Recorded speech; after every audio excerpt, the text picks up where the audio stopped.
Hi hello guys, this is Parth from state out camera. இன்றைக்கி நம்ம இந்த வீடியோவில் என்ன பார்க்க போகிறோன்னா மேஜர் இன் கேமரா செட்டிங்ஸ்.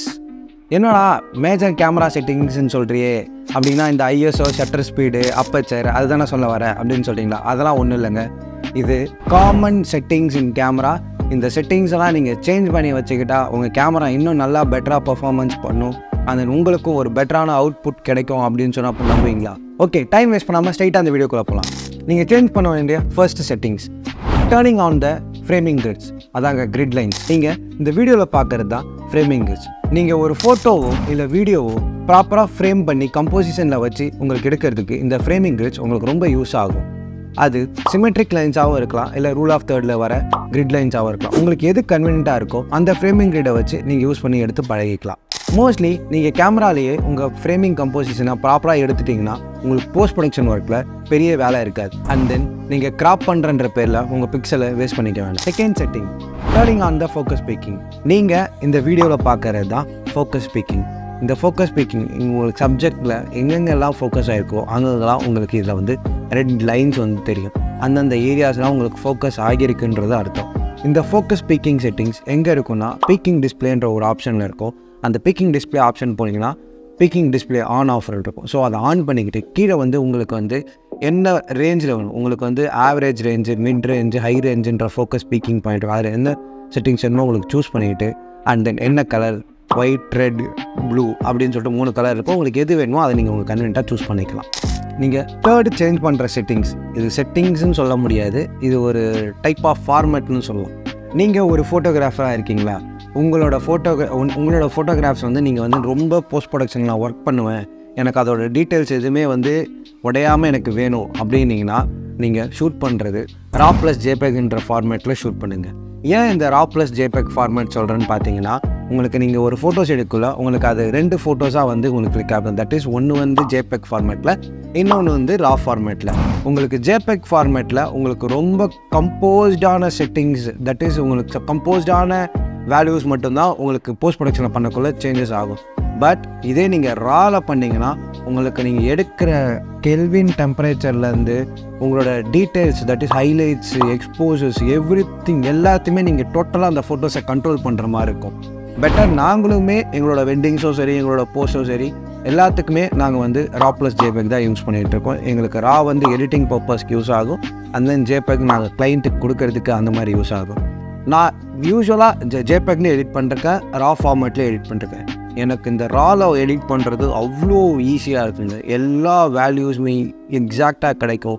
நல்லா அந்த ஃபோட்டோஸை சூப்பராக எடிட் பண்ண யூஸ் ஆகும். ஸோ உங்களுக்கு ரா ப்ளஸ் ஜேபெக்ன்ற ஃபார்மேட்டில் நீங்கள் எடுத்திங்கன்னா நீங்கள் போஸ்ட் ப்ரொடக்ஷன் பண்ணக்குள்ள உங்களுக்கு இன்னும் யூஸ்ஃபுல்லாக இருக்கும். நெக்ஸ்ட்டு நீங்கள் சேஞ்ச் பண்ண வேண்டிய settings setting up the right picture profile.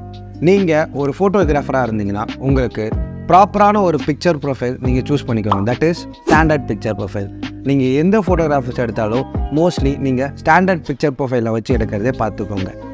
மற்ற ப்ரொஃபைல்ஸ்லாம் இருக்கும். நீங்கள் அதில் வந்து பார்த்தீங்கன்னா சிலது மோனோக்ரோம் இருக்கும், தட் இஸ் ஸ்டாண்டர்ட், விவிட், அப்படி இப்படின்னு சொல்லிட்டு நிறையா பிக்சர் ப்ரொஃபைல்ஸ் இருக்கும். அது எல்லாமே நீங்கள் சூஸ் பண்ணக்குள்ளே நீங்கள் அதை எடுத்து நீங்கள் போஸ்ட் ப்ரொடக்ஷன் பண்ணக்குள்ளே உங்களுக்கு அதிலேருந்து உங்களுக்கு ப்ராப்பராக அடுத்த ஒரு ட்ரான்ஸ்ஃபர்மேஷன் பண்ணுறதுக்கு கஷ்டமாக இருக்கும். இதே நீங்கள் ஸ்டாண்டர்ட் பிக்சர் ப்ரொஃபைலை எடுத்திங்கன்னா உங்களுக்கு தேவைப்படுற மாதிரி அதை நீங்கள் விவிட் ப்ரொஃபைலையும் சரி, இல்லை உங்களுக்கு வந்து மோனோக்ரோம் ப்ரொஃபைலையும் சரி நீங்கள் சேஞ்ச் பண்ணிக்கலாம். ஸோ அதனால் நான் என்ன சொல்ல வரேன், நீங்கள் ஸ்டாண்டர்ட் ப்ரொஃபைலே எடுங்க.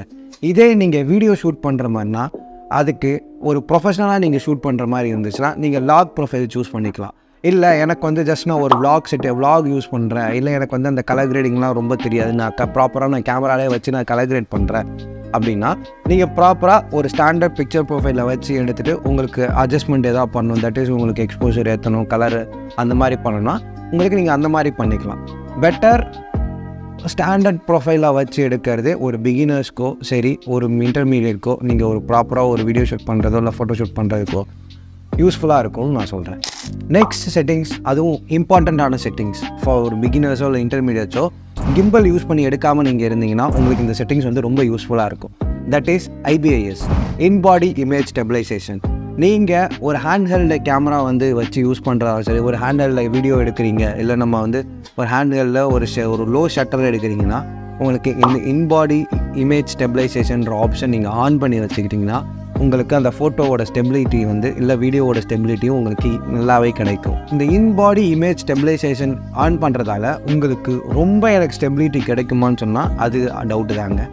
ஓரளவுக்கு உங்களோட கேமராவில் இருக்க ஸ்டெபிலிட்டியை நீங்கள் கண்ட்ரோல் பண்ணலாம் இந்த ஐபிஐஎஸை வச்சுக்கிட்டு. அண்ட் தென் உங்களோட நீங்கள் எடுக்கிற ஃப்ரேம் வந்து கொஞ்சம் க்ராப் ஆகி இருக்க மாதிரி இருக்கும். அதுதான். மற்றபடி நீங்கள் ஹேண்டில் யூஸ் பண்ணுறீங்க, எனக்கு வந்து கிம்பல் இல்லை, நான் கையிலே எடுத்து தான் பழக்கம், எனக்கு வந்து ஒரு நல்ல ஸ்டெபிலிட்டி தேவைன்னு நீங்கள் இப்போ யோசிச்சிங்கன்னா இந்த ஐபிஐஎஸ்ன்ற மோடை வந்து நீங்கள் ஆன் பண்ணி வச்சுக்கிட்டா உங்களுக்கு இன்னும் ஈஸியாக இருக்கும். இந்த செட்டிங்ஸ் வந்து மெயின்லி ரொம்ப யூஸ் ஆகாத செட்டிங்ஸு. பட் ஆனால் எப்போவாச்சும் உங்களுக்கு அந்த யூஸ் ஆகுன்ற பட்சத்தில் இது உங்களுக்கு ரொம்ப யூஸ் ஆகும்.